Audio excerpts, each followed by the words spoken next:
कि 100-100 गज़ के प्लॉट उनको दिए जाएंगे, फ्री दिए जाएंगे, उसका पैसा सरकार खर्च करेगी।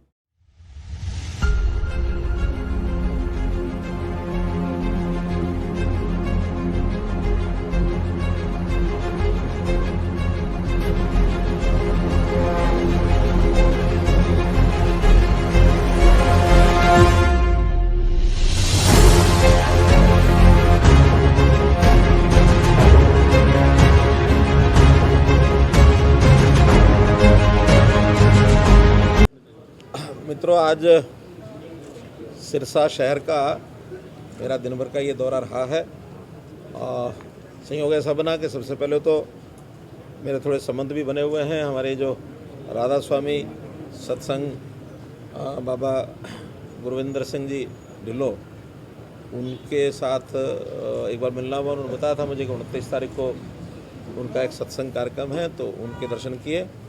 और उसके बाद सिरसा शहर में ही कुछ जगह एक निरीक्षण के नाते से मैंने तय करवाया था। हमारे डीसी साहब, हमारे एमएलए साहब, हमारे और बाकी सारे अधिकारी, उन सब ने मिलकर के उन स्थानों पर मेरा विजिट कराया, जिसमें सबसे पहले तो जो रेड क्रॉस का भवन है, वहाँ रेड क्रॉस के भवन के साथ ही 1 एकड़ ज़मीन पर एक 50 बिस्तर का रिहेबिलिटेशन सेंटर, क्योंकि मुझको मालूम है कि सिरसा जिला और आसपास के जो सारा क्षेत्र है, यहाँ नशे से जो प्रभावित जो युवा हैं, उन सब का डी एडिक्शन सेंटर, बाद में रिहेबिलिटेशन सेंटर, इसकी बहुत बड़ी आवश्यकता है।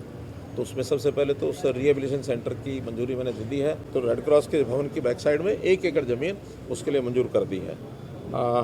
बाद में मेडिकल कॉलेज जो पहले से घोषित है, उसकी जगह वो आज मैंने प्रत्यक्ष उसको देखने के लिए कहा था, उसका निरीक्षण किया है। अच्छी है, हाईवे के ऊपर, समझो बाईपास के ऊपर वो स्थान है, 25 एकड़ समथिंग है, वो ट्रांसफ़र हो चुकी है और उसका जो फाइल वर्क है वो पूरा हो रहा है। मैं आशा करता हूं कि दिसंबर के आखिर में अथवा जनवरी फर्स्ट वीक में उसका शिलान्यास जो है, इसके करने की स्थिति जब बन जाएगी तो उसका शिलान्यास भी आकर के किया जाएगा। साथ ही जो यहाँ का जो सरकारी अस्पताल है, वहाँ डी एडिक्शन सेंटर बना हुआ है। जो 20 बेड तो पहले से जो ऑलरेडी हॉस्पिटल चल रहा है उसके अंदर रिजर्व किए गए थे, जिसमें 25 अभी भी ऐसे युवक वो एडमिट हैं। वो भी मैंने देखा है, जाकर के उनसे लोगों से बातचीत भी की है। स्वाभाविक है कि ऐसे जो लोग हैं, जब उनका डी एडिक्शन सेंटर में इलाज होता है तो वो स्वाभाविक अपनी कुछ बातें याद भी करते हैं। उनसे सहानुभूति पर व्यवहार करके बहुत सी बातें यानी पूछी जा सकती हैं। कौन सप्लाई करता है, कौन उनको देता है, तो सब बातें वो बताने के लिए भी तैयार होते हैं। एसपी साहब को कहा कि इन सब चीज़ों को भी सप्लायर तक पहुंचने की हम कोशिश करेंगे, ताकि सप्लाई चेन बंद हो जाए तो आगे कुछ ना कुछ इस चीज़ पर रोक लग सकती है। साथ ही वहाँ एक नया और एक 20 बेड का डी एडिक्शन सेंटर वो भी तैयार हो रहा है, बहुत जल्दी वो भी वर्किंग में आ जाएगा, तो वहाँ उसकी भी सर्विस और मिल जाएगी। इसके बाद अनाज मंडी सिरसा में जाना हुआ, वहाँ भी उनकी कुछ तकलीफ़ें थी। मेन अनाज मंडी और साथ में जो एडिशनल अनाज मंडी 2-3 बनी हुई हैं और एक अनाज मंडी और है जो भी विकसित होनी है, उन सब के बारे में जो जानकारियाँ ली हैं, कुछ निर्णय वहाँ भी करके उनको बताए हैं। बड़ी बात यह है कि अलग अलग संस्थाओं की अनाज मंडी है, कहीं HSBP है, कहीं काम पब्लिक हेल्थ करता है, तो वो सब चीज़ें मार्केटिंग बोर्ड के अंतर्गत ही लाई जाएंगी और मार्केटिंग बोर्ड एनुअल मेंटेनेंस भी जो है मार्केटिंग बोर्ड स्वयं कराएगा। वहाँ के सीवरेज को भी, और पुराना सीवरेज है उसकी भी जांच करा करके अगर आवश्यकता हुई तो सारा या अथवा कुछ पोर्शन उसमें नया सीवरेज भी डलवाया जाएगा। इसके बाद ऑटो मार्केट यहाँ की हमको मालूम है कि 1985 से वो ऑटो मार्केट बनी थी, उसकी ज़मीन उस समय एक्वायर की गई थी और बाद में दुकानें बनाई गई। कुछ दुकानें दे दी गई हैं, कुछ अभी निर्माणाधीन हैं, लेकिन कोई प्रकार के झगड़े जैसे पड़ते हैं तो पुरानी सरकारों के कुछ नियम इस प्रकार के बने थे कि विवाद बन गए और वो विवाद भी अभी तक निपटा नहीं है। पिछले 6-7 साल से हम कोशिश करते हैं कि विवाद जो उसका निपटे। आखिर में डिपार्टमेंट के लोगों को भी हमने उसकी सारी कैलकुलेशन कराई है, उन लोगों के साथ भी बैठ के कैलकुलेशन की है। दोनों तरफ की विवाद की बातें समझौते में कुछ ना कुछ तो नियम जो पहले बने हुए थे उसको सरल किया है। बची हुई पेमेंट सारी जल्दी जमा हो जाएगी। जो दुकानें बनी नहीं हैं वो भी म्यूनसिपल कमेटी उसको, जो हमारी जो नगर परिषद है उनको बनवा देगी और लगभग उसमें 50 करोड़ रुपए का तो जो उनका रेवेन्यू आएगा दुकानों का, अथवा वहाँ जो एक पेट्रोल पंप की साइट है, 2 सर्विस सेंटर की साइट है, एक रेस्टोरेंट की साइट है, कुछ म्यूनसिपैलिटी ने भी पैसा उनको देना है, उन्होंने यूज़ किया हुआ है, तो विद इंटरेस्ट अपनी म्यूनसिपैलिटी है उनको 5 करोड़ 5.5 करोड़ रुपया वो देगी। कुल मिला करके और मोटा मोटा उनका जो हिसाब किताब बना है उसमें पैसा जो आने वाला है उसकी भी एक निश्चित टाइम टेबल के साथ वो पैसा आएगा और वहाँ जो विकास के काम है वो भी उसी में से होंगे। आखिर में सब करने के बाद कुछ ना कुछ ऑटो मार्केट के पास 5 करोड़ से 10 करोड़ रुपया बच भी जाएगा। तो वो फैसला एक मोटे रूप से उनका करवा दिया है और अगले सप्ताह से इस पर एग्जीक्यूशन उसका शुरू हो जाएगा। इसके बाद जो थेड़ के ऊपर लगभग 750 ऐसे परिवार थे जिनको हाउसिंग बोर्ड के फ्लैट्स हैं उसके अंदर उनको टेम्परेरीली बसाया गया था। इनको शिफ्ट करने के लिए सलारपुर में ज़मीन देख ली गई है, 30-35 एकड़ ज़मीन है, उसको खरीद करके और उनको शिफ्ट किया जाएगा। उनको सबको बता दिया कि 100-100 गज़ के प्लॉट उनको दिए जाएंगे, फ्री दिए जाएंगे, उसका पैसा सरकार खर्च करेगी। उसको बढ़ाने के लिए और वो अपने आप अगर सक्षम होंगे तो ठीक है, नहीं तो कोई सहायता उनको बैंक से लोन लेकर या और कोई भी की जाएगी ताकि आसानी से वो अपना गुजारे लायक मकान बना सकें। लेकिन 100 गज़ का प्लॉट उनको वो फ्री दिया जाएगा, ऐसा एक निर्णय किया है। अभी तक इनको एक नोड चाहिए था वो नोड आज इनको दे दिया है कि जल्दी से ज़मीन को देखी जा चुकी है, उन किसानों से बातचीत भी हो गई है। तो 2 महीने मानो मैक्सिमम ज़मीन खरीदने का काम, उसके बाद फिर प्लॉट काट कर उनको दे दिए जाएंगे। मुख्यमंत्री दशकों पुरानी ये समस्याएं थी, अक्सर ऐसी रैलियों में ऐसी घोषणाएं होती है और आपने आज संबंधित लोगों से सीधा संवाद किया है, बैठक की है पहले, उसके बाद समस्या का समाधान किया। तो इस नई परिपाटी आपने शुरू की? देखिए, हमने पिछले साल में एक कार्यक्रम शुरू किया था विवादों का समाधान।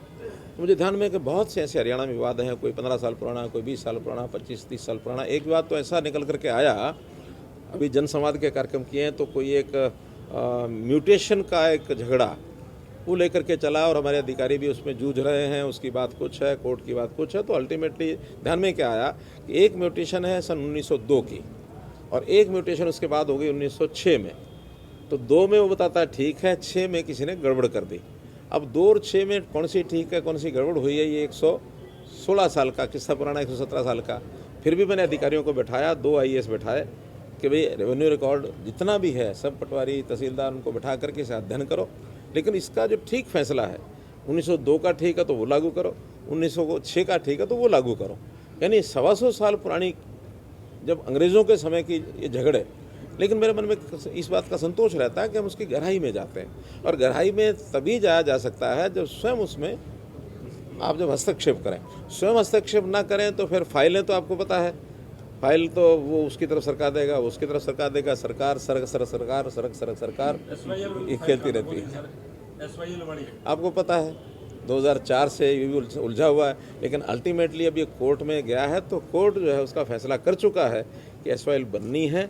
लेकिन बनने के लिए एग्जीक्यूशन ऑर्डर वो चल रहा है, अब नई डेट जनवरी में है।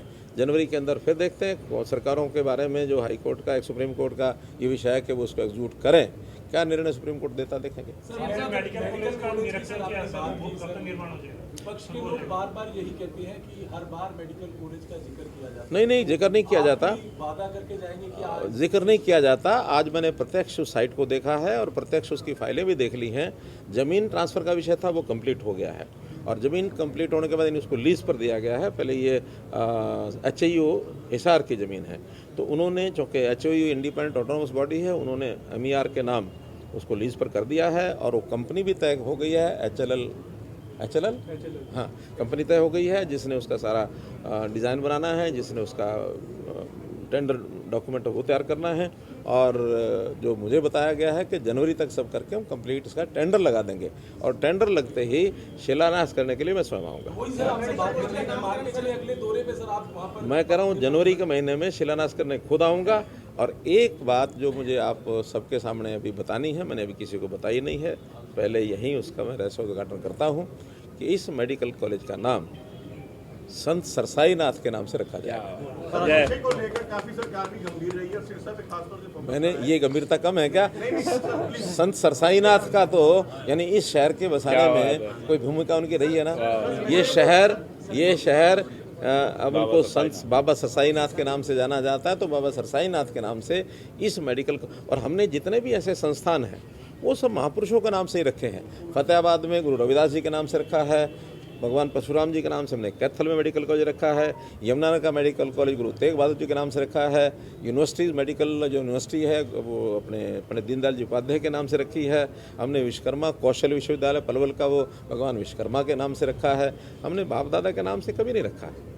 इसलिए ये संतों के नाम से जितनी चीज़ें हम आगे कर रहे हैं, इसके पीछे की भी एक जो विचार, एक धारणा हमारी है, वो भी आप लोगों को समझना चाहिए। सर नशे को लेकर जो है काफी जो है गंभीरता से चिंता में लिया जा रहा था। पिछले दिनों पुलिस अधीक्षक के नेतृत्व में जो है बड़े तस्कर को भी जो है पकड़ा गया है और गंभीरता से जो है तस्करों में कहीं ना कहीं खौफ भी बैठना शुरू हो गया है। नहीं, आज आपको पता है कि मैं 2 स्थान केवल इसी काम के लिए देखने के लिए गया हूं, तो इसमें गंभीरता तो आपको ध्यान में आ ही रही होगी कि हमने 1 एकड़ ज़मीन के ऊपर रिहेबिलिटेशन सेंटर बनाया जाए रेड क्रॉस के पीछे, वो भी इस बात से लेकर के है। सरकारी अस्पताल के अंदर अगर डी एडिक्शन सेंटर एक चल रहा है, एक की और निर्माणाधीन है, वो देख के आए तो वो भी इस बात की गंभीरता है। हम इस विषय पर गंभीर हैं। आपको ध्यान में होगा कि अभी हमने जो साइक्लोथॉन, जो ड्रग फ्री साइक्लोथॉन सारे प्रदेश में चलाई है, घुमाई है, 1 सितंबर से शुरू किया था, 25 सितंबर उसका समापन हुआ और हर जिले में वो 1 दिन रुकी है। लेकिन सिरसा जिले में कितने दिन रुकी? 3 दिन, ताकि सिरसा जिला एक विशेष प्रभावित जिला है और इसमें ये सारे, मुझे एक चिंता अभी डबवाली की भी है, क्योंकि डबवाली की व्यवस्थाएं डीसी साहब, वहाँ भी कोई व्यवस्था हमारे डी एडिक्शन सेंटर और रिहेबिलिटेशन सेंटर वहाँ भी करना चाहिए, क्योंकि उस एरिया में भी जैसे सिरसा के आसपास है, डबवाली के आसपास भी बहुत ज़रूरी है। वैसे भी हमने पुलिस जिला इसीलिए बनाया है, हालांकि एक बहुत बड़ा जिला नहीं है, 5 कंस्टिट्यूंसी का है, फिर भी ये जो ड्रग्स का विषय है, इसको लेकर के एक एरिया अलग से कंसंट्रेट किया जाए, तो हमने डबवाली को पुलिस जिला भी बनाया है। बाकी भी चीज़ें होंगी उसमें, लेकिन मुख्य जो उसका हमारा फोकस है, वो फोकस है कि इसको हम उस एरिया को अलग से ध्यान करके और ड्रग्स से नौजवानों को दूर करें। ये वजह डी ग्रुप की भर्तियों में परीक्षा हो चुकी है और एनटीए जो है उस सारे की तैयारी करता है। उनका जो शेड्यूल टाइम है, परीक्षा के 1 महीने के अंदर उनको रिजल्ट तैयार करना है। 21 अक्टूबर को ये परीक्षा हुई थी, 21 नवंबर तक का उनका समय है। अब वर्किंग में उनको मानो 2-5 दिन आगे पीछे करेंगे तो वही बात नहीं है, लेकिन 1 महीना, सवा महीना, नवंबर महीने में वो रिजल्ट सारा तैयार होगा और रिजल्ट तैयार होने के बाद जो रिजल्ट वो तैयार करेंगे, हमारा स्टाफ सिलेक्शन कमीशन का उसमें कोई रोल नहीं है। जैसा रिजल्ट तैयार होगा अगले दिन वो रिजल्ट निकाल दिया जाएगा। हम हरियाणा में जो फोकस कर रहे हैं, वो फोकस कर रहे हैं गरीब जनता। इस गरीब जनता को लाभ पहुंचने चाहिए। हमारे यहाँ अभी हम सब प्रकार के बेनिफिट्स, छोटे बड़े सब अगर माने तो 48 लाख परिवार आउट ऑफ 70 लाख, ये किसी न किसी रूप में किसी न किसी योजना के लाभार्थी हैं। उन लाभार्थियों को हम सोचते हैं कि भी एक बार उनके यहाँ संबोधन किया जाए और उसमें से सब 48 लाख आएंगे ऐसा तो कोई कारण बनता नहीं है, लेकिन उसमें 50,000, लाख, 20 लाख, 25 लाख, 25,000, 20,000 कुछ भी लोग जो आते हैं, उनके माध्यम से अंत्योदय के प्रति यानी गरीब के प्रति हमारा दृष्टिकोण क्या है। पिछली सरकारें और पार्टियां ये तो पॉलिटिक्स को जातिगत तौर पर देखती हैं, उनकी जातियों का सोचने का प्रकार अलग हो सकता है। हमारी जातियों का प्रकार ये है कि 2 ही जातियां हैं, या तो अमीर है या गरीब है। गरीब की सहायता करना, उसमें से समाज का भला हो सकता है और हो रहा है। सरकार को 9 साल कंप्लीट हो चुके हैं, हालांकि सरकार के मंत्री विधायक तो पूरी तरह से सरकार का गुणगान कर रहे हैं, लेकिन विपक्षी पार्टी की जो राज्यसभा सांसद है दीपेंद्र हुड्डा, वो कह रहे हैं कि 9 साल में 9 जो बुरे काम है वो सरकार ने किए हैं। भ्रष्टाचार में नंबर 1 है, बेरोजगारी में नंबर 1 है। देखिए, विपक्षी पार्टी का नाम विपक्षी पार्टी क्यों होता है? क्यों होता है? इसीलिए होता है कि वो आलोचना करें। जिस दिन कोई विपक्षी पार्टी हमारे समर्थन में बोलना शुरू करेगी, उस दिन अपना करैक्टर खो बैठेगी, उस दिन उसको हमारे साथ आना पड़ेगा। इसलिए मैं तो कह रहा हूँ, इसलिए कांग्रेस तो हो नहीं सकती और हम कांग्रेस को हाथ मिला भी नहीं सकते।